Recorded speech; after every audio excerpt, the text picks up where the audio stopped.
Cavaliers will take their second trip to the offensive end. Matt Guokas down one. We hypothesized a moment ago about Shawn Kemp or Wes Person. Person took the quick jumper. Might we say this time that it's the Rain Man's basketball, if anything, even remotely, with him being able to make a move is available. Well, the kind of game Shawn is having, playing with so much confidence, his body is alive. Now, the decision you have to make here is if you throw the ball inside, in the post to Shawn Kemp, he's going to get immediately double teamed, and he has, he can be turnover prone. It would be best for Shawn to get it at about 17, 18 feet, facing the basket where he can either take the jumper, drive, or if a double team is coming, he'll be able to see it and that make an easier pass. One timeout left for the Cavaliers.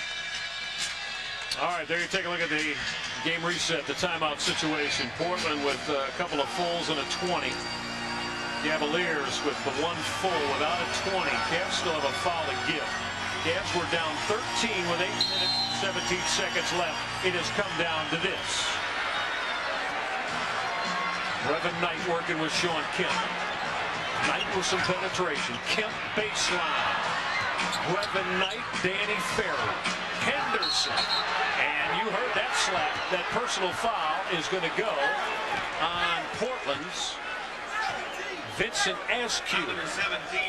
And that's going to have the Cavaliers shooting it twice. As just mentioned, no shots to give, no fouls to give. Cedric Henderson at the line with a chance to put the Cavs on top. Cedric a 66%. Well, Shawn Kemp did go inside. Cavaliers got it in there once. The double team came. He almost fumbled it away. But Cedric Henderson, the rookie, not showing any tentativeness when he caught that ball. Look for a shot. Look for the drive. 66%er from the line. Want to welcome all of you viewers watching us around the country. This is Gund Arena in Cleveland, Ohio. I'm Michael Regai with former NBA head coach Matt Guokas. Cleveland Cavaliers have come from an 18-point deficit late first half. They are looking to tie the Portland Trail Blazers right now. 84-83 Portland, 6.8 left. Cavalier rookie Cedric Henderson trying to split the pair to tie it up. We are tied at 84 apiece. With 6.8 left. Well, Cedric Henderson, one of 4 Cavalier rookies to be going to the Schick Rookie Classic in Madison Square Garden as the Cavaliers tied at 84. Don't go away. 6.8 left. We'll take this time out with the Trailblazers on Sports Channel. When news breaks, we are there. When the big stars, we welcome Kareem, Evander Holyfield, with Roger Clemens, tell their stories. But I'll never shut the critics up. If it ain't broke, don't fix it. Fox Sports News Prime Time is there. Now, I can really say Charles is the best player in the country. On the field, in the clubhouse, or behind the scenes, our team's got... With 31 points and 20 rebounds, and has been the catalyst for this huge Cavalier comeback. Shawn Kemp, our Toyota player of the night for the stellar performance. And Shawn Kemp got a little help from his friends on the perimeter finally in the fourth quarter from Wesley Person with a couple of threes, Danny Ferry a 3, and the small lineup for the Cleveland Cavaliers overcoming this 9-point deficit. Now, the Cavaliers have a delay of game to give here so they can get a look at this play, and they have a foul to give.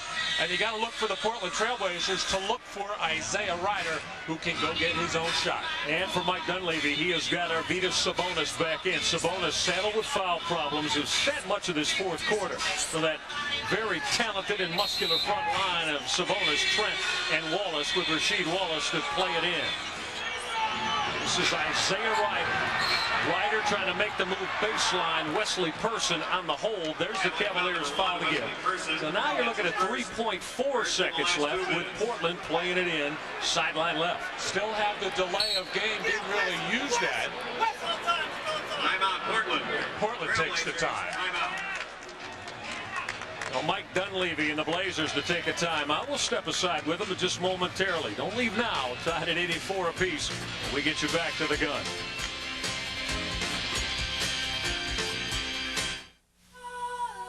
If we live within the boundaries of one race. Guokas back inside Gund Arena. Portland's Trailblazers with 3.4 seconds left. Mike Dunleavy mapping it in a timeout. Isaiah Rider just went ballistic in the third quarter tonight. He lit the Cavaliers up for 13 third-quarter points. He scored the first 11 that Portland put on the book as the Cavaliers were making the run. Matt, would you think that, as we just saw, it may be Isaiah's turn to win it on this first stop of Portland's trip? Well, that's who they went to on the last possession, because Isaiah Rider can catch and shoot, ability to dribble, to escape, to get a shot off. Now, Portland does have a 20-second timeout left in case they have trouble getting it in. The Cavaliers have a full timeout left and a delay of game to take a look at the play. Wes Person. And there is the Cavalier delay of game as he jumps at Rasheed Wallace, who's trying to play it in. Wallace, Ryder, Trent, Anderson, and Sabonis. Portland trying to win it right here. Wallace did not get it in. Oh, Mike Fratello thought he had a 5-second call from Joey Crawford. Matt, Joey was ready to pull the trigger and then gave Portland their timeout. Well, Rasheed Wallace was either looking for Kenny Anderson coming to the ball or Isaiah Rider going off a double on the far side, and Rasheed Wallace used every bit. 4.99 before he gave the 20-second timeout call.